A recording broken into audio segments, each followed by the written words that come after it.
Have you ever wondered how ancient wisdom can guide us to a peaceful mind? Consider the Anapanasati Sutta, the Buddha's teachings on mindfulness of breathing. The Anapanasati Sutta, which translates to mindfulness of breathing, is a cornerstone in the vast teachings of Buddhism. It lays a pathway towards enlightenment by providing 16 steps, grouped into 4 tetrads, for us to follow.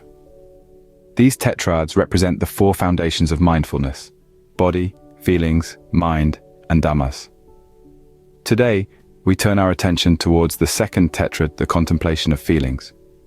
This tetrad encourages us to become more aware of our emotional states, to understand their nature, and to observe how they arise and pass away. It not only helps us to navigate our emotions more wisely, but also leads us to deeper insights about the nature of our existence. In this video, we delve into the second tetrad of the Anapanasati Sutta, focusing on the contemplation of feelings. Buddhism sees feelings not as fleeting emotions, but as deep, fundamental experiences. But what exactly are these feelings? In Buddhism, feelings known as Vedana are considered one of the crucial components of our existence. Unlike the Western concept of feelings, which often refers to emotions, Vedana in Buddhism refers to the sensory experience of pleasure, pain, or neutrality that arises from our contact with the world around us. Now, these feelings are divided into 2 categories: worldly and unworldly. Worldly feelings are those that arise from our daily interactions with the physical and social world. They're often tied to our desires, aversions, and ignorance, and can lead to suffering if not understood and managed properly. On the other hand, unworldly feelings are those that arise from meditative or spiritual experiences. They are not tied to our physical senses or desires, but are instead associated with a deeper understanding of our existence and the nature of reality. These feelings are often characterized by peace, equanimity, and liberation. Understanding these feelings is of paramount importance in Buddhism. It is through this understanding that we can start to see the world as it truly is, free from our individual biases and delusions. This understanding can lead to wisdom, the key to overcoming suffering and achieving enlightenment. Feelings, whether worldly or unworldly, are not inherently good or bad. They are simply experiences that arise and pass away. The problem arises when we cling to these feelings, leading to attachment and ultimately suffering. By understanding feelings as they are, we can learn to observe them without attachment or aversion. We can experience them fully without being swept away by them. This is the essence of mindfulness, a central practice in Buddhism. This understanding is not something that comes overnight. It requires practice, patience, and above all, a willingness to face our own experiences honestly and openly. It is a journey, one that is sometimes challenging, but ultimately rewarding. Once we comprehend these feelings, we can begin to contemplate them, as advised in the Anapanasati Sutta. So how does one contemplate feelings? The second tetrad of Anapanasati Sutta guides us through this process. The second tetrad, or group of 4, is all about the contemplation of feelings. It's a journey that begins with the breath, a simple yet profound act of being alive. As we breathe in and out, we are invited to experience joy or happiness. This is the first step, an invitation to cultivate positive feelings with each breath we take. Moving on to the second step, we are guided to experience the mental formations within us. As we breathe in and breathe out, we begin to notice the subtle dance of sensations, emotions, and thoughts that form our inner landscape. This step is about awareness, about being fully present with all that arises within us. The third step is all about calming these mental formations.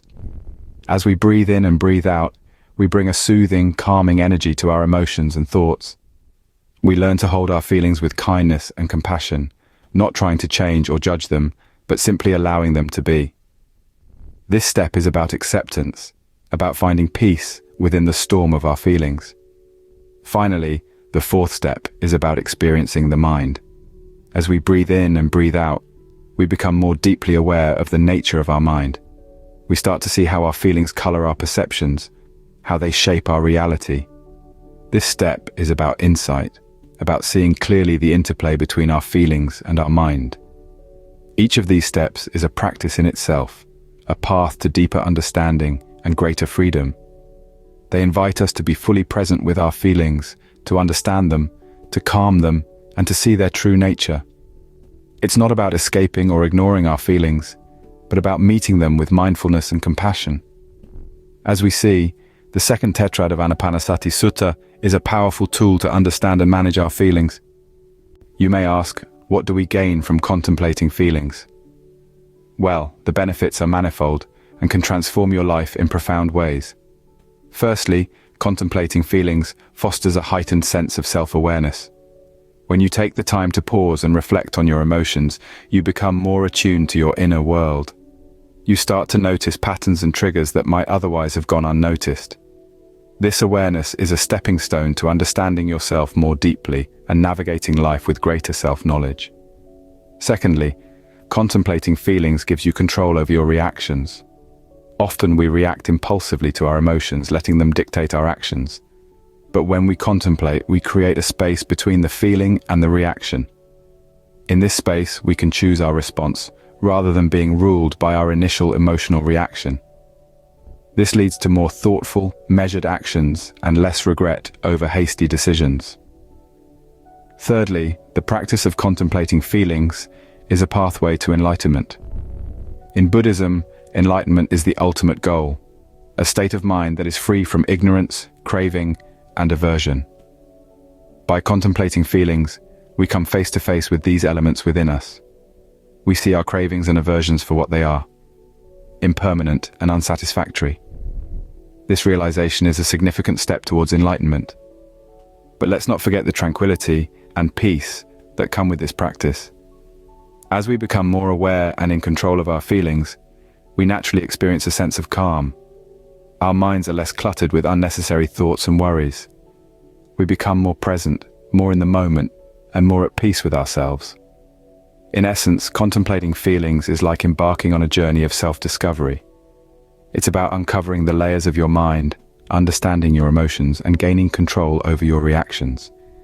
It's about striving for enlightenment and experiencing the peace that comes with it. Contemplation of feelings, thus, is not just an exercise, but a journey towards self-discovery and enlightenment. Now, knowing the importance and benefits, how can we practice contemplation of feelings? To begin, let's shed light on the fact that the practice of contemplation of feelings is not about avoiding or suppressing feelings. On the contrary, it's about acknowledging and observing them without judgment. To start, find a quiet and comfortable space where you can sit undisturbed for a while.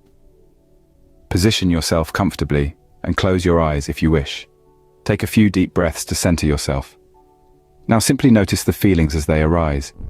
They could be physical sensations like aches or itches, or emotional feelings like joy, sadness, or anger. Don't label or judge these feelings, just observe them. Remember, your role here is not to be a critic, but an impartial observer. As you practice this, you might find your mind wandering. That's perfectly natural. When you notice this happening, gently bring your focus back to your feelings. By doing so, you are cultivating mindfulness, the very essence of contemplation. Now, the trick is to not get attached to any particular feeling. Whether it's a pleasant sensation or an uncomfortable emotion, observe it, acknowledge it, and then let it go.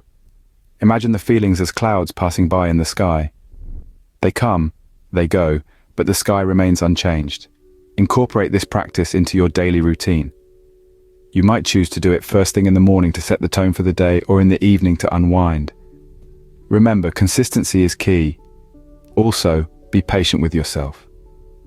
This practice takes time, and it's a journey of self-discovery. You might not see immediate results, but over time, you will start to notice changes.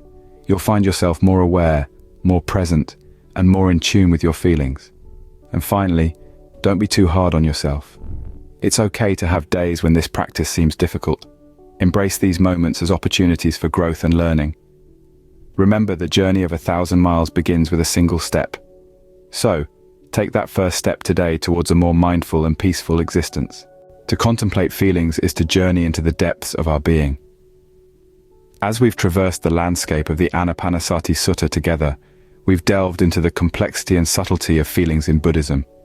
We've discovered that feelings, far from being mere emotional responses, are a profound source of insight and self-awareness.